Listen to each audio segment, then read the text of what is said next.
This is ProBlogger. Hi there, my name's Darren Rouse and I'm the blogger behind ProBlogger.com, a blog, podcast, event and a job board as well as a series of ebooks, all designed to help you as a blogger to start an amazing blog, to grow your audience, to create some great content for that audience and to build some profit out of that blog. You can learn more about ProBlogger at ProBlogger.com. Now, in today's episode, I have recorded an interview with one of Australia's better-known bloggers, Nikki Parkinson, from the style blog and fashion blog Styling You. I first met Nikki at one of our early ProBlogger events, must have been 2011, maybe 2010, and whilst at the time she was a newish blogger, she really stood out to me as a blogger to watch, partly because of her journalistic background. She was one of the first journalists I'd seen make that switch from mainstream media to blogging, but also because she was someone who was blogging smart. Most bloggers back then were blogging from the heart. They were blogging just because they had something to say. It was almost more of a hobby for many bloggers back then, but Nikki, even from the beginning, seemed to be blogging in a more smart way, in a strategic way. She wasn't just interested in her topic or passionate about her topic, which she is, but she was also being a little bit more strategic, at least to my outsider kind of perception. So Nikki started her blog back in 2008, I think it was July, so it's almost 9 years to the date. And she's not only grown her blog's audience to a pretty large audience, but she's built an amazing business around her blog. She's written a book, she's launched a shop, an online shop, where she sells clothes and accessories. She's an ambassador and done lots of sponsored work with numerous brands in her niche. And she also has her own paid membership program for her readers.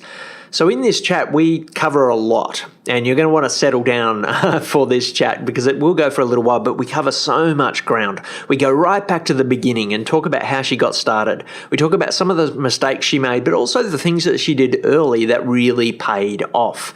We talk about her approach to writing and creating content, where she gets ideas from. And also, what I found really interesting was her approach to planning content.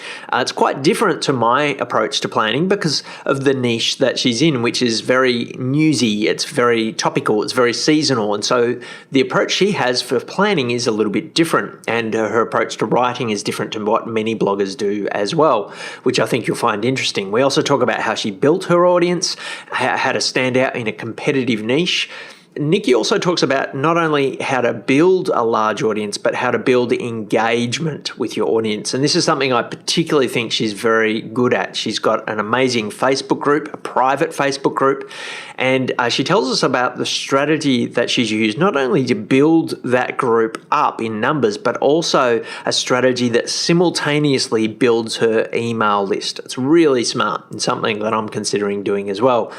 We also talk about monetization, how she made her first dollar, how she worked with brands, how she built her membership program, about her shop where she sells the products that she writes about, and also, and I know this will be interesting to many of you because we get asked about this in the group all the time, she talks about how she deals with brands who want to send her free stuff. And many bloggers get this as well, and how she turns some of those approaches into paid partnerships. Lastly, we talk about productivity and scaling her business and hiring a team to help her. And now, if it sounds like we cover a lot in this interview, you are right. We do. We go deep. We go wide. We cover a lot of stuff. The cool thing, though, is that whilst Nikki's blog is on styling, particularly for women, I think most of what we cover is really relevant for most niches. So grab a cup of your favorite beverage and settle down with a blanket in your favorite beanbag, or get your hiking shoes on and get ready to go for a long walk, or get that massive pile of ironing that you've been ignoring in the laundry ready. Let's spend an hour or so with Nikki Parkinson from Styling You. Oh, and her dog does decide to join us at the end as well, so get ready for that towards the end. Today's show notes are over at ProBlogger.com/podcast/196. And if you want to check out Nikki's blog, Styling You, head over to stylingyou.com.au. Okay, I'll be back at the end of the interview and we'll wrap things up then. Enjoy this interview with Nikki. Creating great content, finding an audience, building engagement, monetizing your blog. This is ProBlogger. Hi, Nikki. How are you? Great to be here. Yeah, well, I was just looking back in your archives, which is always a, no. a scary thing. And I realised that when this podcast goes out, you'll be about a month away from have been blogging for 9 years. So congratulations. Thank you. I am the accidental blogger, though. I didn't actually know I was blogging. I just had a website that I found out later. Blog. So I think it was 2008, July, maybe? Yes, it was, yeah. I wonder maybe if we can go back to that moment. Your first post was titled "What to Wear When You Don't Have a Uniform," and maybe people could go back to that. You have dug back. I didn't even know what. I think because I was a journalist, Darren, and I just thought I've just got to get a lot of content up there. Yeah, and they would be very boring, and those posts. they were useful from the day one, though. That's what I found. Like your first one is a how-to post or what to wear type post. So you obviously started with some sort of a how-to teaching type thing in mind. What can maybe if you can just tell us why you started, and give us a little bit of information about what you were doing before. Sure. So I was a journalist for 20 years and edited a weekly magazine in the newspaper where I worked. And I kind of had a now or never moment sort of about this time 9 years ago. And I thought, oh, my goodness, is this it? Is this me? I was 41 and I loved what I did, but you could feel like there had been redundancies, and that was the first time I'd seen redundancies in quite a long career in the editorial department. And I knew the things that to go would be the things I liked working on, which was the magazine type things and the feature stories. And the politics around it was getting quite toxic because, if there's a squeeze from resources from above, then it all flows down and it's not a very nice work environment. My husband had also started commuting to Brisbane about an hour and a half on a good day, mostly 2 hours each way. So one of us needed to be flexible around the family. And I was so naive. I just went, oh, I'm just leaving. I'm going to start a business. Yeah. And I had 4 months long service leave behind me and that was it. But, I look back and I go, I'm kind of glad I didn't know anything, because even on the business front, I'd interviewed, hundreds of business people over the years of my former career, but actually running one yourself is a very, very different ballgame, as you would know. But so I said I would start a personal styling business because in my former role, I could coordinate fashion shoots and was heavily involved. I was the fashion editor and beauty editor for quite some time. And I just thought I'd just start it because, you can just do that, can't you? And I obviously needed a website for that, but I didn't want a website that I would have to go back to someone to update. And 9 years ago, that was still very much the norm, that if you were a business and you wanted a website, then you paid a ridiculous amount of money for something that you couldn't even change yourself. So I was very fortunate that a person who worked with my husband said, oh, well, you need a blog. And I went, sure, just get me one of those. Yeah. Because I wanted to continue sharing information like I had done in my former job. And so that's why I call myself the accidental blogger, because I just wanted a website I could update myself. And it was really towards the end of that first year that I realized that blogging was a thing and it was more fun than what I was doing in terms of content. Yeah. So your early goal was to use a blog almost to support your business. Correct. And the blog became your business? Would you say that was the accidental part of it? How do you think your background in journalism helped you in your blogging? And on the other side of things, how do you think what mind shifts did you have to make from journalism to become a blogger? Yeah, so where it helped me is that we were always especially in latter years, trained to imagine the reader. Readers first was the policy. So you're always putting either the reader in a sample reader in the story, or you were you writing it because it was a topic that would be pertinent to your reader. So, they had various demographics and everything that we were writing to. So that mindset was definitely very helpful in forming content. I had to personally change, and this is what, if people are digging back in the archives to 2008, was a very sort of a non-personal style of writing. So I'm not a personal blog, but I'm a blog written personally. And I think that's, if you're an individual blogger, that's kind of the key to content connecting with people.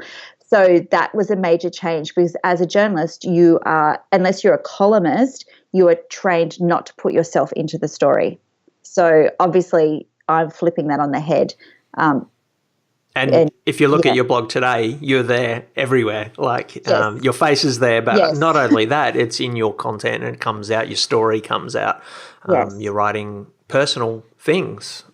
Yes. Yeah. And do you think that has been a big part of your success, having that personality in your content? Yeah. Like, not everyone's going to like me, and that's probably my big message to people, is that you can't be anybody but who you are.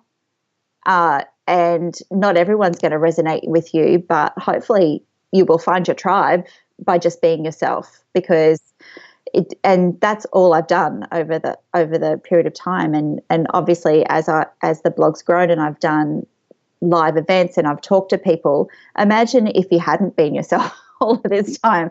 It would just be, it'd be very hard to keep up something that you're not, for starters. Plus, I think it just, the sheer volume of content, it would be very difficult to not be anything but yourself and keep that consistency. Yeah. Did you find that hard to do? Was that something you had fear around, putting your face on your blog, allowing yourself to come out in that way? I didn't at the start. I guess because of my background, I had a small profile just in where I lived. And also when I started, you don't have a lot of people following. So, and there would be cases today where people start and they have a very quick following suddenly. It's a very different, with the social media that it's around now, it's a very different possibility with that. But it's always been such a gradual, organic thing that you kind of, it's not been a sudden thing. So I think that enables you to not get freaked out by it. Yeah, you get used to it step by step. Looking back on those early days, was there one or two things that you did that you're really glad that you did, even accidental things? Yeah. So really glad that I paid someone else from the get-go to set everything up. Really glad that he said you need a WordPress blog. Like, they're just two things that that I know that a lot of startup bloggers struggle with. Not so much the platform these days, because I think that back then there was the Blogger versus WordPress situation, but more on struggling with their own thing to get the platform up. I know you can do it yourself, but I'm a big believer in your zone of genius, and you can get a very basic site, WordPress site up that you can manage then yourself. I think that's your best investment straight off the bat. Conversely, were there any mistakes that you made in those early days that you would advise people avoiding? Mistakes were mainly the way I wrote wasn't in a connective kind of way, and I don't think that would happen anymore, because it's blogging is just such a known thing these days that if you're wanting to do that, you can really stalk and follow and look how people do content and everything and get a hook on that. I think that was the biggest mistake I made, but I very soon came around to it when Twitter really became a thing in Australia, when it was right back when it was a fun place to hang out, wasn't it? Yeah, it was. It was like, let's just go to this little party tonight on Twitter. And that's where I met a lot and connected with a lot of people working in the online space, and realized that this blogging thing, and then I delved into their blogs, and that's when I realized that it was about how the content was written to make it engaging, so that people would leave these things called comments. Up until then, I just had spam. So that was the biggest mistake I made. So I think if writing conversationally isn't something that comes naturally to you, then that's something to work on from the get-go. That's great. And how did you actually learn to do that? How did that conversational style of writing come about? Did you have a person in mind that you began to write to, or did something else happen? Yeah. I think sort of locked away all those years as a journalist was someone who was just yearning to have a chat as opposed to writing in an editorial kind of structure or a creative kind of structure. So for me, it is just imagining a girlfriend sitting down having a cup of tea or a glass of wine, depending on what time of day it is, and writing like that. And then that becomes kind of second nature to you because that is generally how you talk. Yeah. Do you have an avatar in mind? Have you ever gone to that stage of creating a persona or an avatar, or is it just the girlfriend that you have in mind? Yeah, generally, I think over time, I'm going to have to develop more because I'm 50. By the time this airs, I'm 50. So I'm almost edging myself out of my chief demographic. So I probably have a number of avatars now that I think about and can probably put names to them because they are beautiful readers and followers who come back time and again and are either very active in my groups, in my paid program. And so you really get to know these women and understand how you've already helped them and how you can help them again. So that's where I've been fortunate to make some quite close connections. So my avatars are pretty related to exact people, which is kind of reverse stalking creepiness, but that's okay. Yeah, that's really interesting. I've found since I've done live events that I start writing and creating podcasts for individuals, and I'm actually thinking about a person as I'm speaking, and it comes across more personal, I think. Yeah, and I think that is the next step from the avatar, that you kind of if you've met people or you've had a really close connection with them online, then it is really easy to make that connection and understand what that is that they want from you. How are you going to help them? You're listening to ProBlogger. Let's talk about content for a little while. Sally in the Facebook group asked us, or asked me to ask you about how you come up with ideas to write about. Yeah, that's something I've never struggled with. And I think part of that also, as a journalist, you weren't told what to write. You had to come in every day to the chief of staff with your ideas. So your brain gets kind of trained to always be on the ball with things. So how that sort of has its own track, plus reader interaction gives you great ideas all the time. If someone is asking the question, you can bet your bottom dollar that 50 other people want to know the same thing. And then for my topic, there's seasonal things that come up as well. And sometimes it can be just something that I've experienced that I have a feeling that other people will be keen to hear about that as well. So it's a combination of all those things, but it is training your brain to always be alert to ideas and taking note of them, obviously, when they come through. And I would have more ideas than I have time or capacity to write them. But I think if you are blogging about a topic that you really, really enjoy, then those ideas will enjoy and live. Those ideas will keep flowing. Yeah. And I guess writing on, fashion, style, beauty, those types of topics, there are always new things happening in those spaces as well. I personally just wear blue T-shirts. So, and I have for 10 years. That's a blog topic for me, Darren. I know. I'm happy to write that for you, 10 blue T-shirts that you can wear. But I guess if you're really into that topic, there's always something fresh emerging that you can write about. I guess the question that I have about that is, how do you keep it fresh when you've been doing this for 9 years? You've written about autumn fashion for 9 years, I presume. Does that ever get boring? And how do you stay fresh yourself? But also, how do you keep that fresh for your readers? That's a really, really good point and a good question, because you do have new readers every year. So while you might have, in your head, you've already covered that topic, it still needs to be revisited. So, an example is ankle boots. I think that's been a topic in some shape or form on the blog for the last 5 winters. And whenever the need is there, then I will tackle it, and I will look back at the posts that I've done, go, okay, well, those tips are still relevant. I'll include those, but I think I should add this.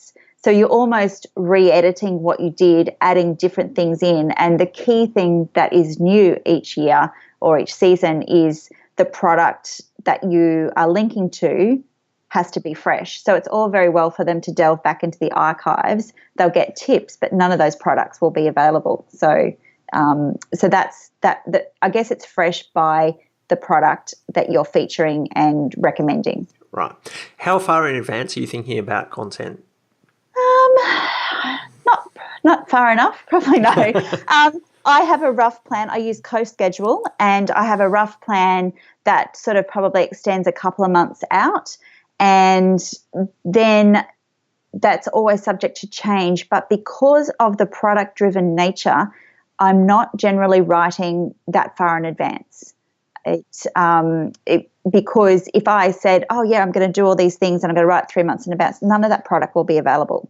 So, and a big thing for the topic that I deal is that people are actually wanting specifics to buy or to click through and have a better look at. So I'm only going to annoy people if I do all that in advance and don't have what's available right now to buy. So sometimes it's not unusual for me to rewriting the night before. Right. So I'm not your productivity blogger. Sorry, not that productive. And do you know what? I think it's still a hang up from the journalism days where it wasn't fresh unless you wrote it the day before. Yeah. Yeah. And this is what I see with Vanessa, and she's writing on similar topics, that she can't be writing 2 weeks out like I do when I'm going on holidays for that same reason. And, I didn't really understand that when she first started. But, it presents some challenges. So you don't write multiple posts at a certain time of every day? I mean, what's that writing process look like for you? That's been my goal for the last 9 years, Darren. Every week I say, no, today is the day I'm just going to have a writing day, and it just goes out the window. I am my own worst enemy. And my daughter is 20 and she's in her 4th year of uni, and I had her and her housemates around the other night for dinner, and they're all like productivity guns, and my daughter's explaining what happens to her, and I said, I think I'm really sorry because I think I've just passed that on. We always get it done, but we're always shocking at the last minute. So, yes, I'm shocking. And in my head, I want to have a day a week that I do all the writing. So much other stuff cuts in, and it shouldn't cut in, but it's also the nature of working for yourself that sometimes you can't have that happen. And perhaps that's your personality style and when you work at your best. Yeah. Maybe I shouldn't fight it. But the worst thing is I'm more creative at night, but that is not conducive to getting up early the next morning and exercising. So I'm working against my own rhythms at the moment. All right. We just had an interview with Kelly Exeter very recently where she talked about getting up, I think it was like 4:15 in the morning to exercise. And I was like, I don't really. 5:30 is killing me at the moment. Oh, my gosh. Guys, you're putting me to shame. So what about finding readers? You obviously have a readership. It's fairly active. You've got lots of engagement going on as I look around your blog and particularly on Facebook. Did you spend much time and effort focusing upon that growth of readership, or did it happen to you? A bit of both. The focusing comes from being where your readers are potentially going to hang out. So if you go back to 2008 when I started, Facebook business pages started not long after. So I think, I'm thinking October 2008. Anyway, it was very much in alignment with when I started.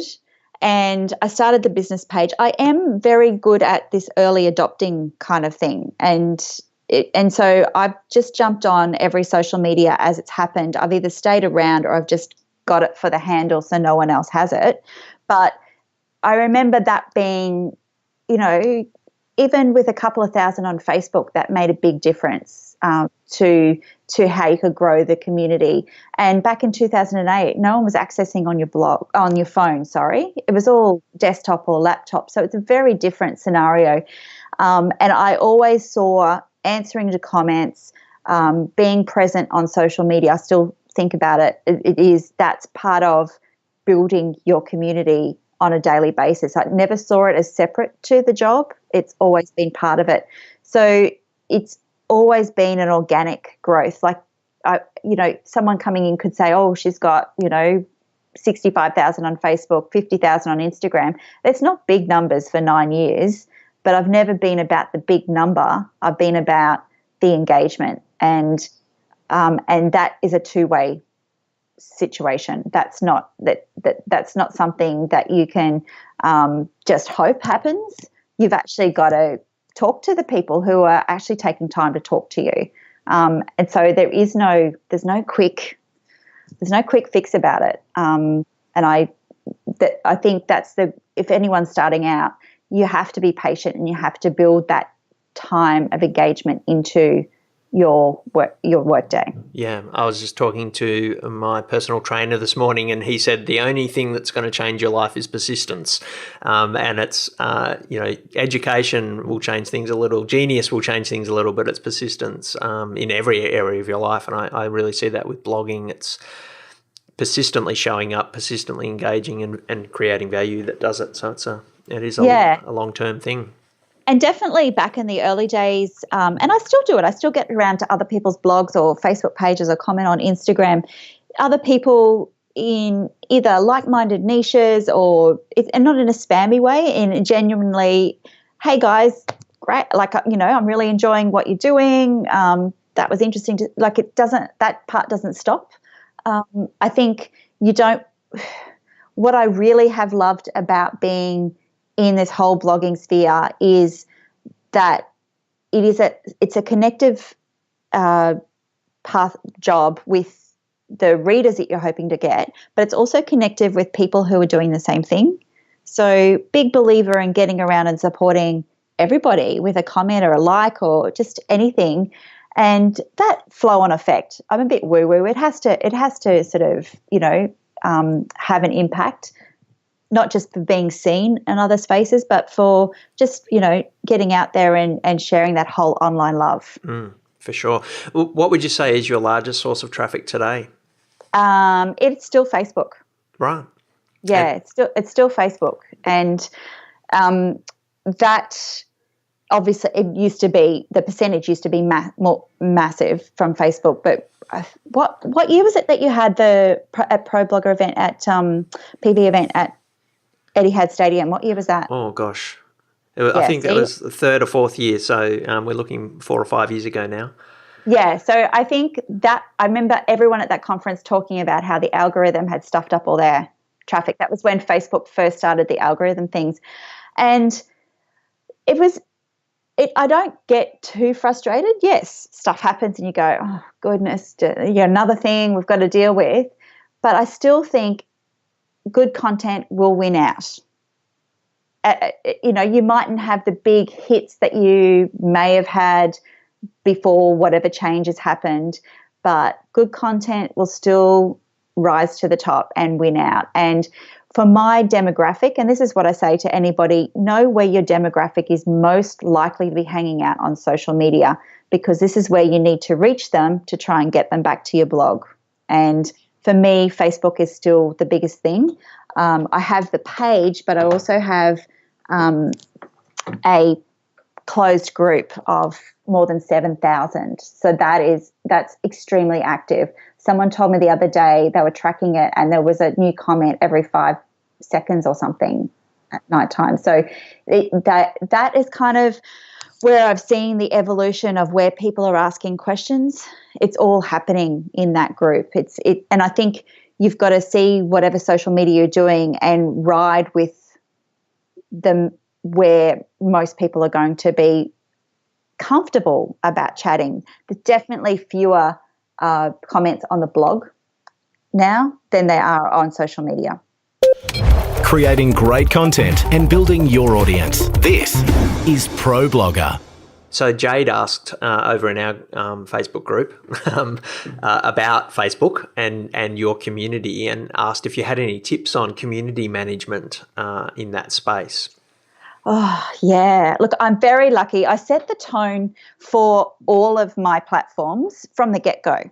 I don't like nastiness, and I don't have it in my house, so I'm not going to have it in my any of my online spaces. You don't see it in any of my posts or anything like that. So that tone is set across, by me being me, across all of my online platforms.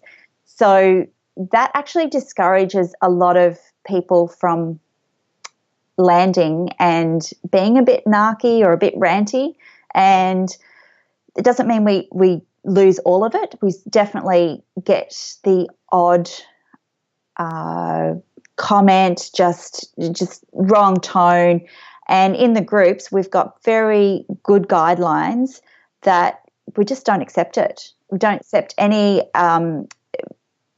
attacking another person, attacking me, making anyone feel less than they should, because what I'm about is beyond style. It's about women feeling confident and supported. So I can't have a group or an online space where they are fearful of asking a question for being made to feel ridiculous. So that's kind of setting the tone has been crucial, but we have those official guidelines in place, and we are not afraid to block, because it will ruin the experience for everybody else. Yeah, that's great. Bit tough like that, but it's you work hard to build up these communities, and people come to you for a reason. And it's just, I think if you set the tone, and your tone might be ranty and snarky, which is fine, just go for it. But I think you've got to have those strict guidelines. I also have community managers supporting me, so it's not me monitoring it 24/7. Yeah. How did you find those first people? Are they a paid group, or is that volunteers from within the group? For the in your Facebook group managers, community managers. So they're paid, part of my team. So it's coming up to 12 months ago. I've always, for the last probably since that, we'll remember the year soon at Etihad Stadium. Kim Abate came up to me and said, if you're ever looking for any help, I'd love to help you out. And I contacted her the next week. So from that moment, I've always paid someone to help out in some kind of way, and how that's looked has changed to reflect what projects I might be doing or what the focus is. So for about a year coming up to this 12 months, I actually paid writers to write. But what was happening is that people weren't coming to read what they had to say because they wanted only content from me. So that was not a good, was great content. I loved it. Gave me a break from the writing, but I realized it wasn't the best use of resources. And then I was talking to Kim Beach Fit, who runs Beach Fit Community, and her husband about how they set up their communities. And that's when I thought, oh, you know what? I'm just going to start this group for subscribers. And it went to 2,000 very quickly, and it was July we started. And so we're 7,200, and it's nuts. They are wonderful. Like, we thought, oh, we'll have all these plans to generate content from the start and, generate conversation. From the get-go, they were answering each other's questions, helping each other out, and just, if you could bottle that atmosphere and put it out there, it would be fantastic. So that has all been very helpful for me. And so originally I went to the blogging community and people who I know to help me with that. And originally it was Rabina from Mummy and the Minx. And then I got Kirsten from Kirsten & Co. And Rabina went back to her corporate work at the start of this year.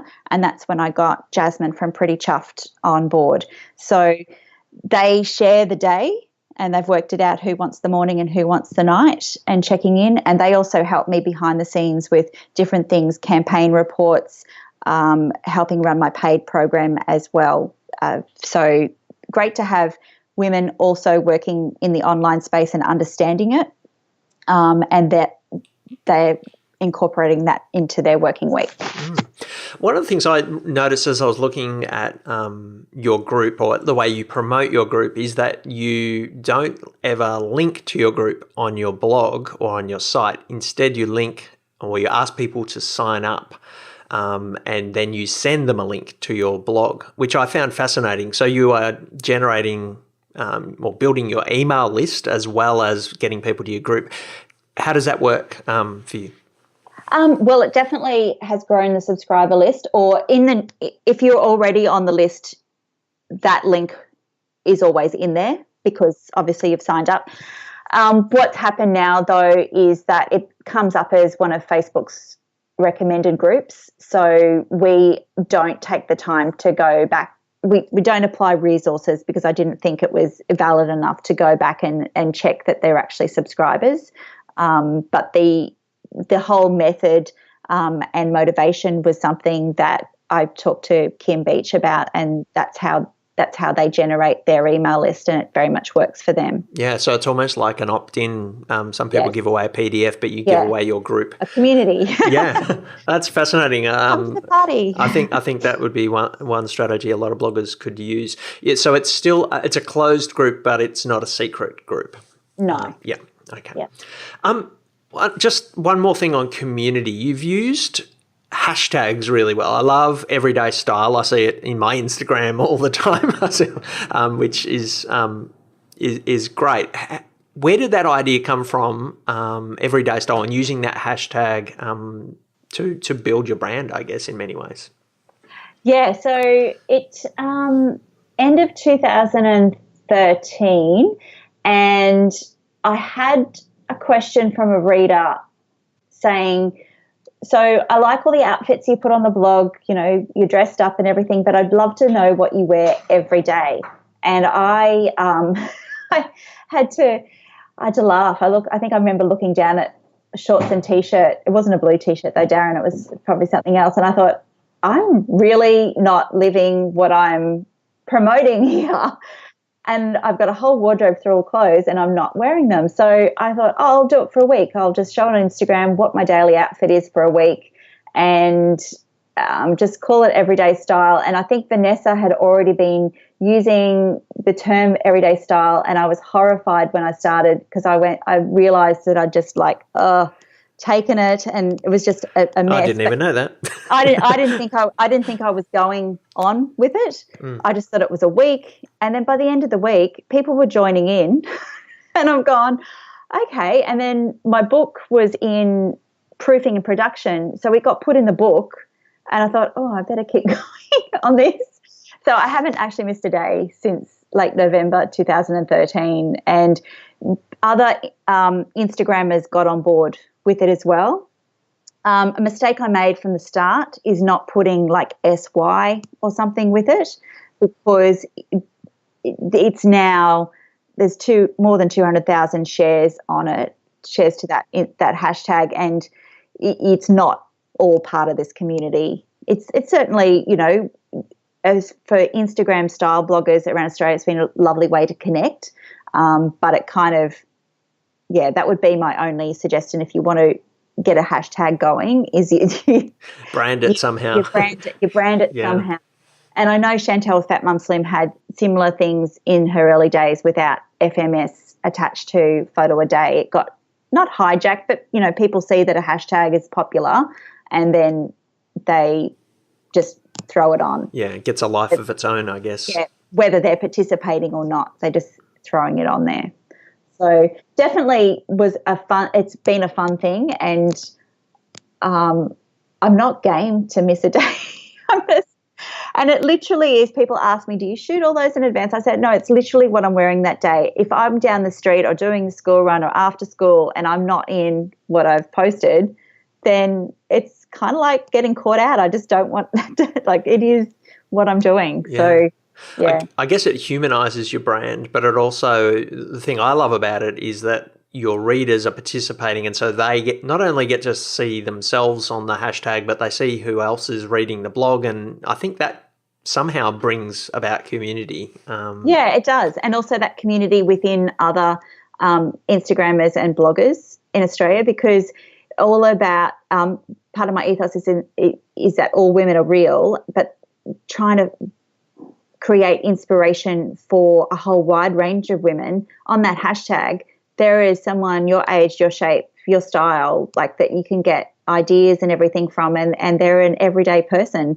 And that's kind of been a great thing. And yes, as more readers have become confident about sharing their outfits, then that's been a great thing. In my online program, they share their outfits in that group every day. And that's, for some people, that's a huge step, and that's in a closed group. So yeah, it's to do it on Instagram, but also then for those people who they're actually providing awesome inspiration for so many. That's great. So you've talked about your online program a few times. Let's talk about monetization. Sure. How did you make your first dollar from the blog?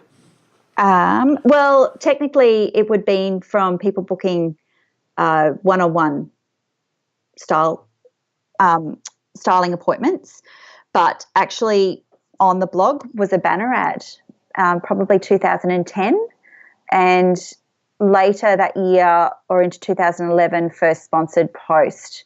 So that was that was definitely the first way that I did it. And I guess the banner ad thing came from, and my first site wasn't even set up to take banner ads. It didn't have a sidebar. It was a second incarnation, and I think that was the banner ad thing was a hangover from newspaper days, because that media, like, that just seemed an obvious thing, and people asked me for them, so I went, oh, okay. Yeah. Yeah. And how long did it take you to get to that point where you consider what you were doing full time? Yes. So I would say I stopped taking personal styling clients at the beginning of 2012, and that was because the income from the blog was far exceeding the personal styling, and the personal styling was it wasn't a good business model for me. In fact, my clients would say, this is great. I've had 2 hours with you. I don't need you anymore. And I'm going, oh, okay. Kind of thought you'd come back. But anyway, and that's when I thought, well, that takes a lot of energy and effort, and it's a set amount of time that you can devote to it every week. And so when the blog side had started to take off, then I bit the bullet and you just kind of had to, there's always going to be a tipping point. I had to back myself, and sure enough, it was fine. So I have called myself full-time blogger since the beginning of 2012. So it's 5 years now. How to build and monetize your blog. This is ProBlogger. Can you talk to us just for a moment about that that in-between period? You were doing personal sort of styling on the side? I was doing everything. University tutoring, freelance PR, freelance writing. And this is what I say to people, like, that was essentially me having a job and building up the blog. So if you're already in a job, maybe stay in your job, build up the blog. Crazy, ridiculous hours. And I think my husband had probably only given me about 6 months, 6 more months of seeing the back of me at the computer at night time to make things happen, or it would have been back to finding a job. So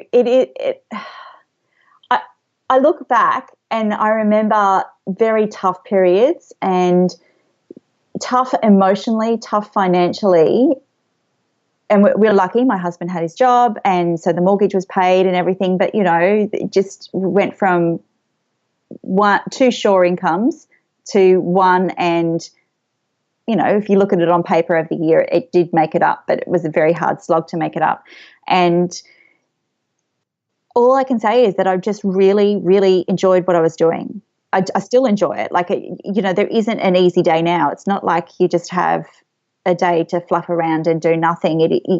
Running a business and feeding the blog and feeding all the content is hard work. But I look back and I never felt like I wanted to give it up.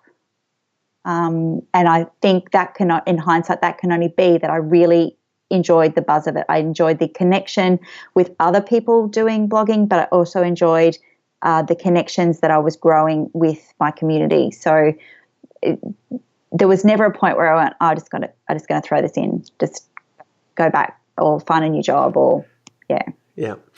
Can you talk to us a little bit about your income streams today? What are the main income streams? Obviously, banner ads probably isn't the number one anymore, I'm thinking, but what are you... It's still there. Yeah. And my banner advertisers, see, and this is why I never diss on that either, because some of my banner advertisers grow into sponsorships and ambassadorships because of the association and relationship. They've grown with me. So I've probably got about 3 case studies and just a new one yesterday that they are doing a 6-month campaign with me from August, and they've been a banner advertiser for maybe 3 or 4 years. And that it does help to build a relationship with the brand. And for that brand, it's especially independents, it's a low-level way to buy in, if that makes any sense. But still the lion's share of my total blog income is from sponsorships and ambassadorships. And ambassadorships are basically 6 or 12-month long contracts that include a variety of different things on and off the blog for that particular brand. So that's still the lion's share. And I introduced my seasonal online shop 2 years ago. So we've just almost finished the 6th of those edits. So that brings in income twice a year. We are going to be probably, by the time this goes live, I'm going to stock some of my favourite products, not just fashion, in between the seasonal edits. So that's something that my personal assistant has driven, which is awesome because she's very good at handling all that side of things. And then the online program, I started the first one last September, and we're almost at the end of the second one, and that's seasonal based as well. So that was a new income stream last year. That has been really successful income stream wise, but also for really connecting with a smaller subset of the community and offering as close as I can get to one-on-one kind of advice without actually physically going out and doing that. All right, mate, can we just go back to ambassadorships and maybe we'll walk through those 3 that you've just mentioned? I'd love to know what a typical sort of ambassadorship might look like for you. And I know it's probably does vary a bit from brand to brand, but what would one look like? So the cornerstone content is still going to be sponsored posts on the blog, and that is like key. But packaged in with that over 6 or 12 months can be in-store appearances, Facebook Live events. I did one last night for a brand Adrift I'm ambassadorship for.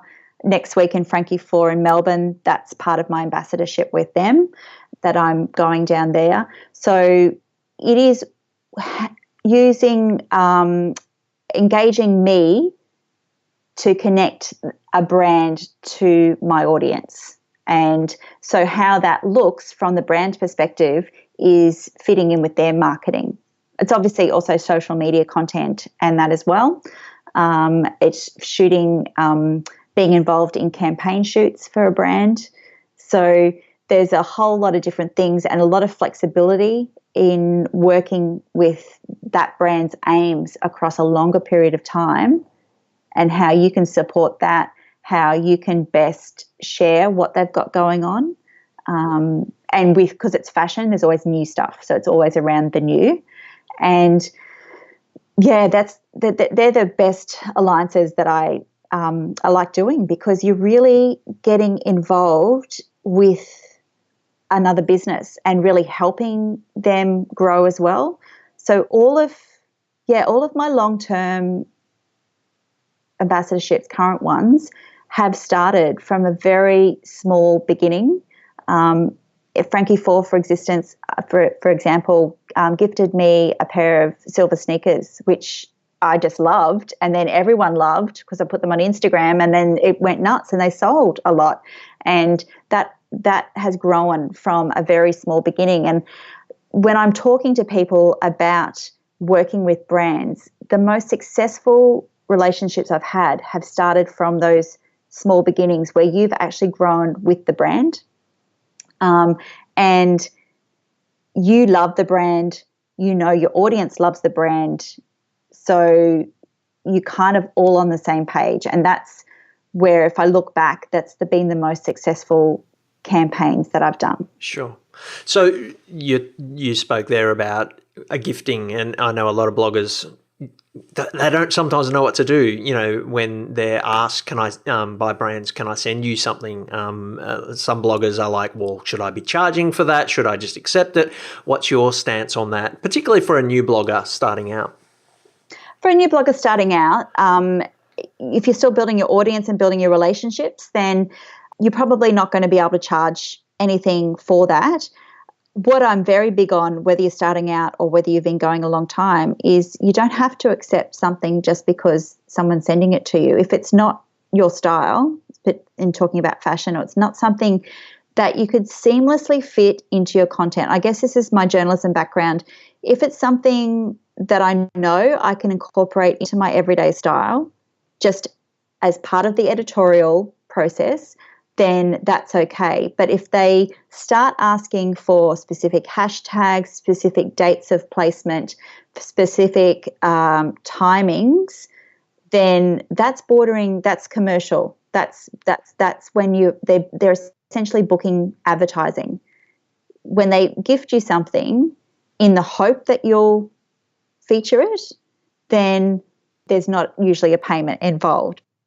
It's tricky when you're starting out because it's really exciting that people want to send you things and all of that thing, but you kind of need to at some point draw a line in the sand.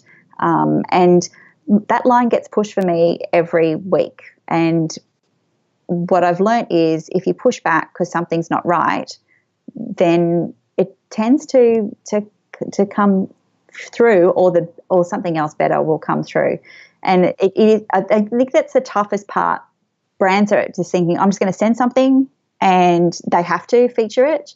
My hot tip to brands is actually suss out whether the person wants to receive it in the first place, because there are plenty of bloggers who don't want to receive product.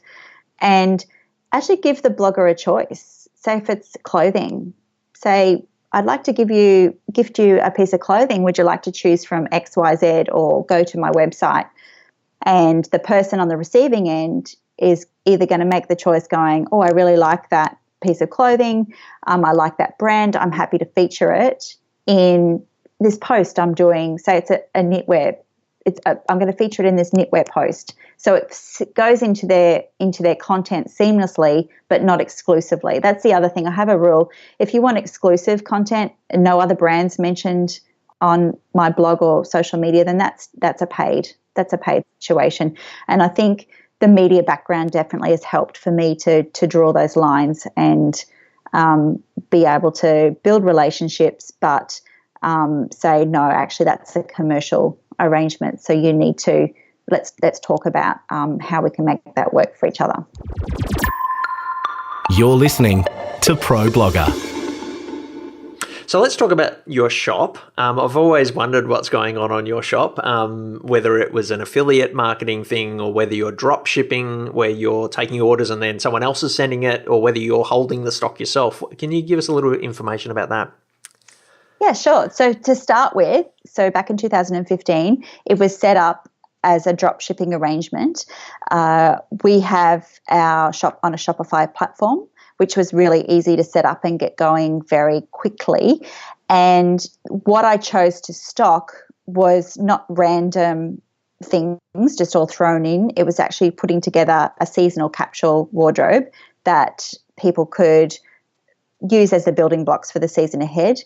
And I was working with suppliers who I already had a relationship with. So the orders would come through to us, and we would forward the orders on to the suppliers, and each supplier would send out the garments from that particular order that were pertaining to them.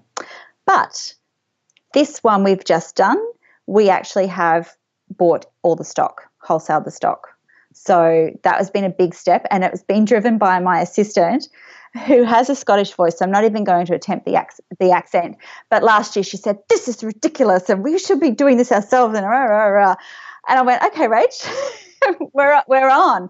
And yes, it is more of a risk because you've got to buy. But I had 2 years of reporting about what sold and quantities and sizes, and you're never going to hit completely on the mark.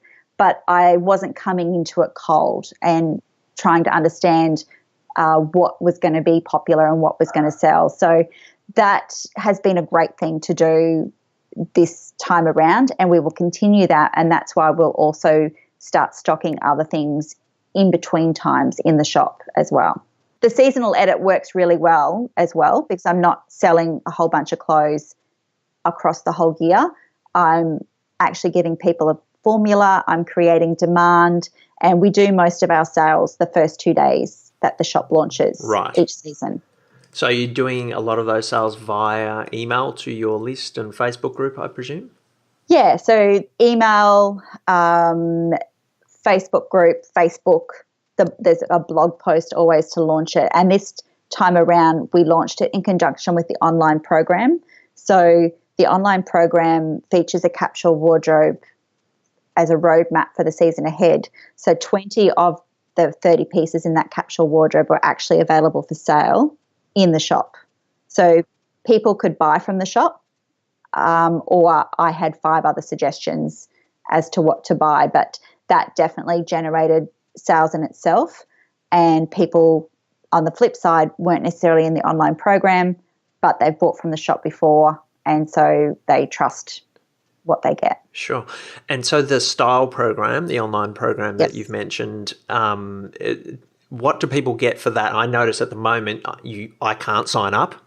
not that I think you've got anything for me, but there's no blue t-shirts on your blog. But I'm going to keep that in mind. Yeah, well, maybe spring, summer, it's going to happen. Boys one. So it's I was contacted by a woman called Alison Labatis from Stylegistics in the States, and it was one of those emails that was kind of a bit random and out of the blue, and I've gone, actually, I'm reading this and it's making a bit of sense. And she says, jump on a Skype call. And I jumped on a Skype call and she made a lot of sense, which was really good. And it's something that she's developed based around a capsule wardrobe program. And I've just adapted it, obviously, for my audience and also the amount of time. I think she runs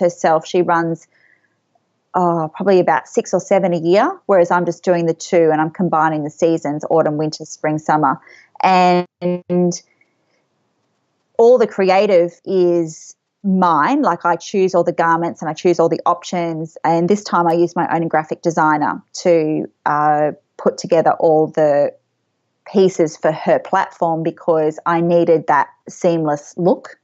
So, but the actual program itself, people log into a different platform and they send out the daily emails and they send out all the sales kind of stuff and handle that kind of things and then pay me less their commission. Sure. So when someone's signing up for your program, what are they actually getting? What they get is 6 weeks worth of outfit prompts and really tailored advice in the Facebook group, which is way smaller. We've got, I think, about 200 in there doing the program at the moment. So it's like a smaller subset of the bigger community, and it is a whole bunch of women of different ages who, for whatever reason, are just wanting some style support throughout the season. The ones who are doing it the second time, they just love the community aspect of it, as well as the fact we don't have to think what we're wearing each day. So basically they have a blueprint for the whole season, and I'm teaching them how to create and adapt a capsule wardrobe for themselves. Right. And what do they pay for a season? So it's if they're just doing the 6 weeks, it's $99. If they do the 6 months, it's $149. So some people's, there's no outfit prompts after the 6-week period, but the Facebook group exists as a way to get to me and get specific information from me and group camaraderie for the season. Yeah. And I presume you're talking about the products in your shop, or at least some of them, as part of that as well. So there might be some additional income that comes in there. Yeah, definitely. So a lot of them were very keen buyers of the shop because those pieces were recommended. But for every piece, say a blue T-shirt was recommended, I had a budget option, a petite option, a plus size option, and a workwear option. So that doesn't matter what your lifestyle is. I offer those options up for the person to have as guidelines. And the other thing is they don't necessarily have to buy any clothes at all. It could be a way that they organise their own wardrobe to fit into the program. That's great. I love that. And I love the way that your style program and shop kind of work together. I would presume there's almost like a flow on with some of your products from the shop from ambassadorships and sponsorships as well, and those types of relationships. Yeah. So it's a monetization sort of strategy that does have some overlap, which it does, a lot of overlap. And I think the key thing of all of the monetization that I do, whatever avenue it is, the most successful ones have been those relationships. It's been based on relationships, and that's been the key. And it's relationships between the suppliers or my /sponsors, and then the relationships between the community. So they actually want to buy from you, which is a really nice feeling, because they could actually go to all these shops, individual online shops, and buy the things, but they're actually wanting to buy from you, which is a really lovely thing. That's great. Let's kind of move towards wrapping this up, but I did have a few questions from the group about your productivity. How do you get it all done? Which we sort of did touch on a little bit earlier, but one of the things I have noticed that when I talk to full-time bloggers is that they have to make mind shifts along the way. Many times they build systems or routines that help them to kind of get things done. Has that been the case for you? Can you talk to us about maybe a couple of the mind shifts and the routines that you've had to develop? I'm a shocker. I am, and people who know me think I'm the most organized. My friends would say I'm the most organized person out. I think because I get the thing done. It was interesting talking to my daughter about it. And because we get the things done, I need a deadline. Don't send me something and saying, here's some questions, put a date on there, put a time on there. And, it just that has to happen. Having said that, I run my iCal like nobody's business. I have a big calendar up on the wall that's very visual as well. I haven't. Maybe this is my problem. I've got too many things where I'm writing stuff down. And productivity tools, I use Asana for my team, so that's really good. Everybody assigns tasks in there to each other. I obviously assign tasks to the team in there. And for editorial content on the blog and social media and in the groups, co-schedule has been. So probably having those tools keeps me in check. One of my biggest weakness is easily distracted. So that's kind of really bad when you have a workload that's not. And I think my best days are when there's no gaps and you just have to put your head down, bum up. And irony is social media is my biggest distraction. So, part of the mindset is you tell yourself that you've got to be on it. And then, an email's shocking. And I tell myself that I should only check twice a day. But I'm not good at that either. I'm sorry. People need to talk to Kelly about productivity. Well, no, I think it's good that people hear different things, because I'm probably more like you than Kelly, although I can snap myself into a week of Kelly where I'll be very good, and they're often the weeks that I just have to switch on. But the rest of my life, I allow myself to be a little bit crazy and distracted and spontaneous, because that's my personality, and I actually do my best work in those weeks as well, where I allow myself to be myself. So yeah, and I guess the other thing is no 2 days for me could be the same. Yeah. So this week I had a very long day in Sydney for a client all day, like work. I had photo shoots and a Facebook Live yesterday. I have meetings tomorrow. Yeah, just a lot of different things that you don't necessarily have a uniform week, because it can be quite client driven. So that's what can throw me out. Yeah. Thanks for chatting with us today, Nikki. I really do appreciate all your time, but also words of wisdom. It's been great to chat with you. Thanks, Darren. It's been awesome. I can't believe you went back to my first blog post. Oh, my God. I won't link to it in the show notes, but we certainly will link to styling you and some of the other things that you've mentioned in the show notes today. And, I really do appreciate your time. Is there anything, anywhere that you would like our readers to come and check out? Anything that you've got new going on at the moment? No, the blog, the actual blog itself is like the funnel to everywhere, and the program has finished. The shop will have some fun things in it, but no, just come over to the blog, join the community. We'd love to have you there. Great. Thanks so much, and we'll chat soon. Thanks, Darren. This is ProBlogger. Wow, we did cover a lot of ground there. I hope you enjoyed that interview and had a good walk, or got some ironing done, or had a good time in that beanbag. If you want to check out Nikki's blog, you can go over to stylingyou.com.au. You can also check out in our show notes today at problogger.com/podcast/196. I'll have a link to her blog. I'll also have a link to her Facebook group sign up page, which I think is really interesting. Nikki also mentions co-schedule in this interview, and if you are curious about that, check out our last episode 195, where we talk about how we use co-schedule at ProBlogger as well.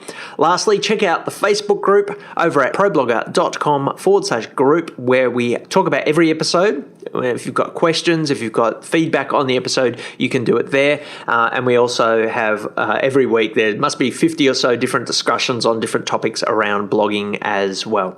I also have been doing a Facebook Live once a week, a teaching Facebook Live once a week, and we stream that into that group as well. So if you want to check that out, head over to problogger.com/group, and it will forward you into Facebook. Thanks for listening. If you're still looking for something to listen to, head back to 195, the episode that we just put up last week on co-schedule, or dig around in iTunes, because every one of those 195 episodes is sitting in there. Whilst you're there, would appreciate it if you'd subscribe and leave us a little review.